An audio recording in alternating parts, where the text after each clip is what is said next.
После того, как маленький щенок был брошен в картонной коробке на тротуаре оживленного города, рыжая кошка-мать по кличке Питчес пришла на это место.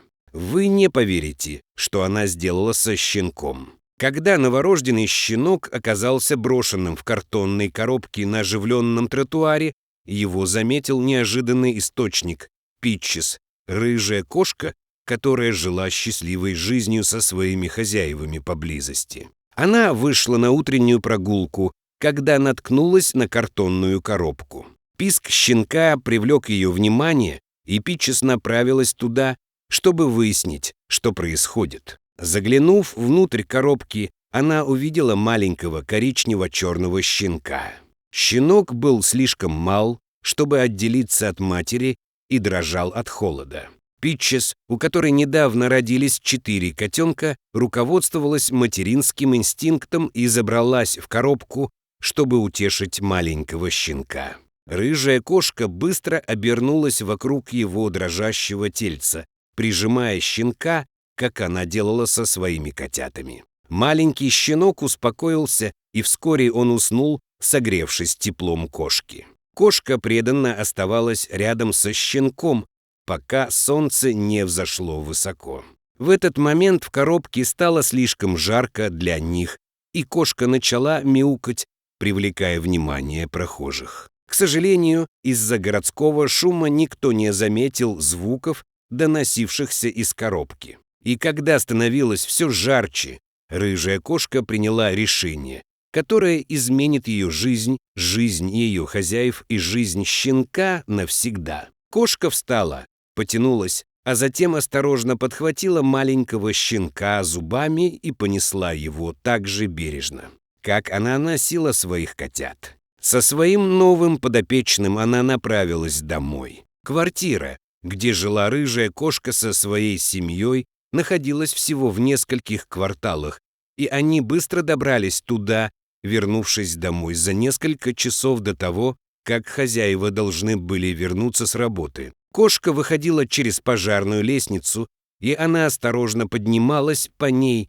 хорошо понимая, какой драгоценный груз она несет. Как только они забрались обратно в окно, их встретили звуки мяуканья, и они поспешили туда, где лежали котята рядом с кроваткой, которую хозяева приготовили для маленького семейства кошек. Кошка тут же положила щенка на мягкое одеяло, и котята на мгновение замолчали, озадаченные и взволнованные новым существом, которое появилось у них дома. Питчес с тревогой наблюдала, как ее котята ползают ближе, покачиваясь, когда они с любопытством осматривали своего нового товарища. Щенок, разлученный со своей семьей слишком рано, был в восторге, и вскоре 4 котенка и щенок весело играли в кроватке. Рыжая кошка наблюдала, как группа знакомится друг с другом, а когда настало время кормления котят, она сделала кое-что довольно необычное.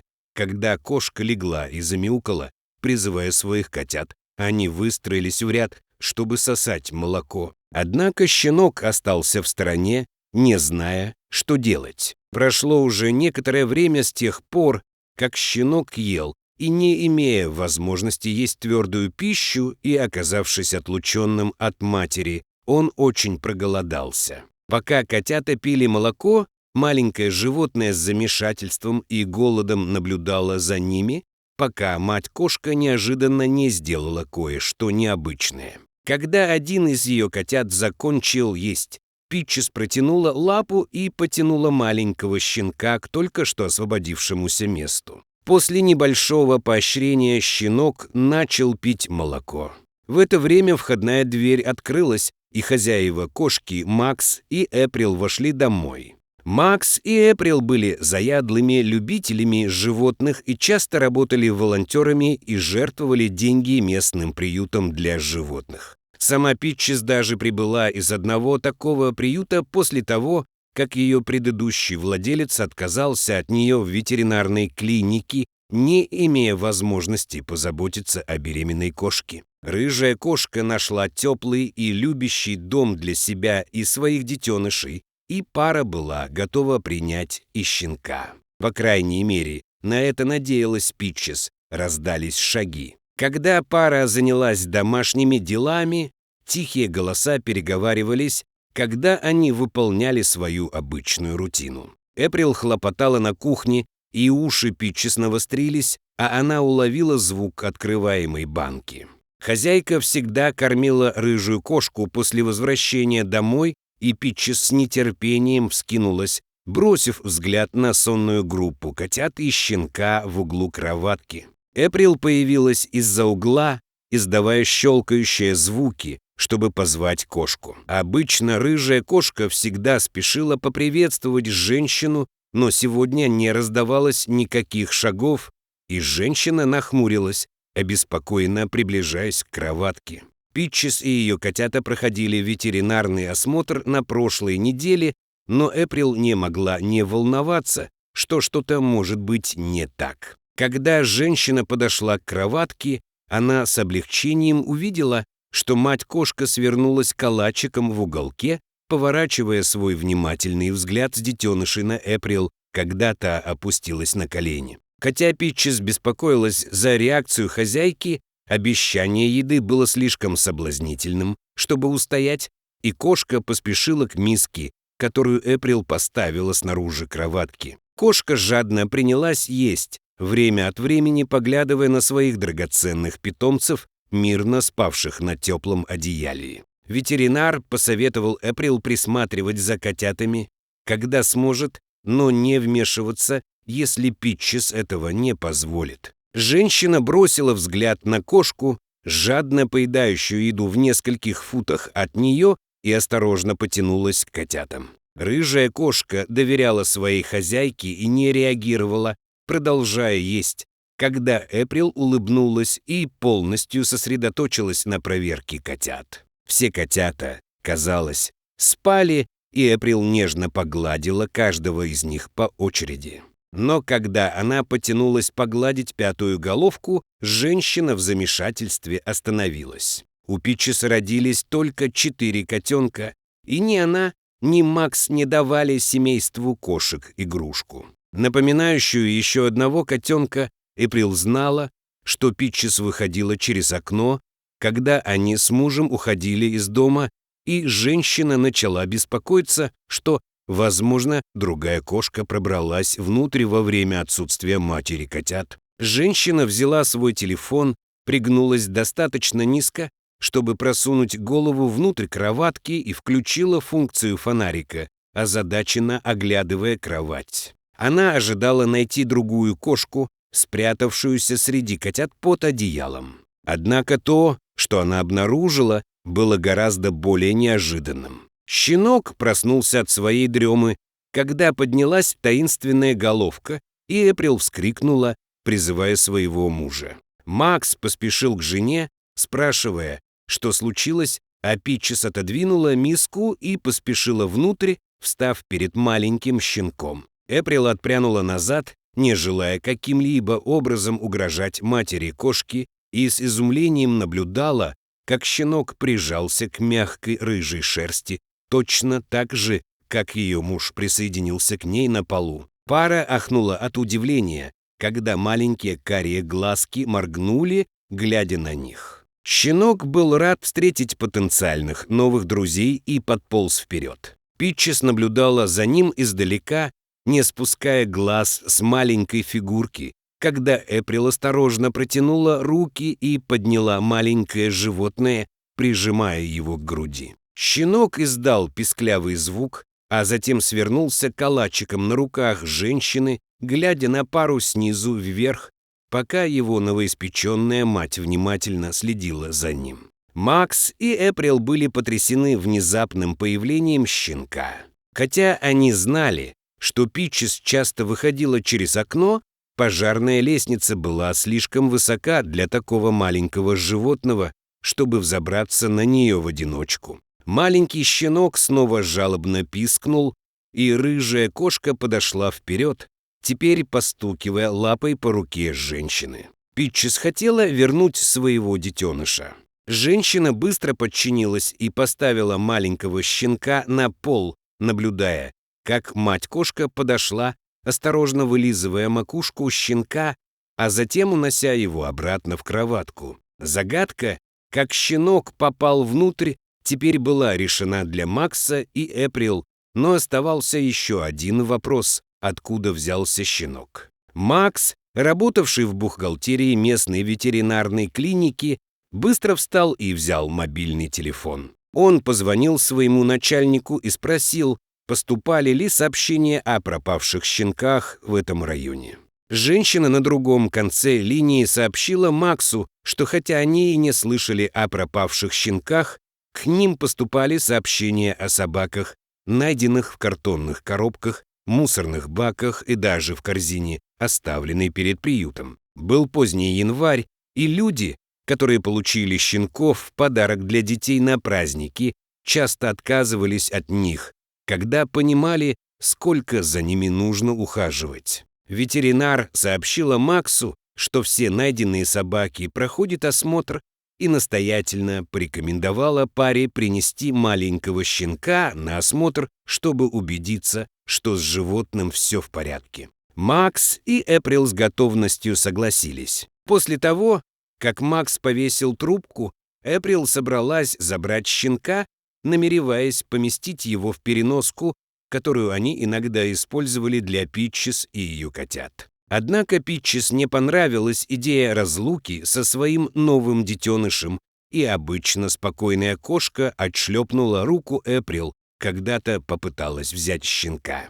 Женщина быстро отдернула руку, а она осталась невредимой. И хотя Эприл ожидала такой реакции, щенок не мог остаться в их доме, не пройдя осмотр у ветеринара.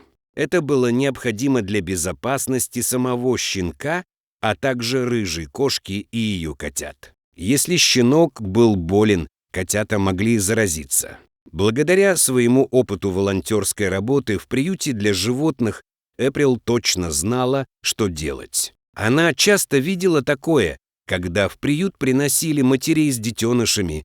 Матери часто не позволяли спасателям прикасаться к своим детенышам. В таких случаях спасатели клали еду или лакомство внутрь переноски, и когда малыши залезали внутрь, чтобы достать лакомство, мать следовала за ними. Щенок был слишком мал, чтобы есть твердую пищу, но Макс купил пюре из куриных лакомств для кошек для Питчес. Эприл взяла одно с полки, открыла, и рыжая кошка с любопытством подняла голову, принюхиваясь к аромату лакомства. Щенок тоже поднял голову, увидев реакцию своей приемной матери, и осторожно направился к вкусному угощению. Эприл про себя улыбнулась и издавала успокаивающие звуки, положив лакомство прямо в переноску.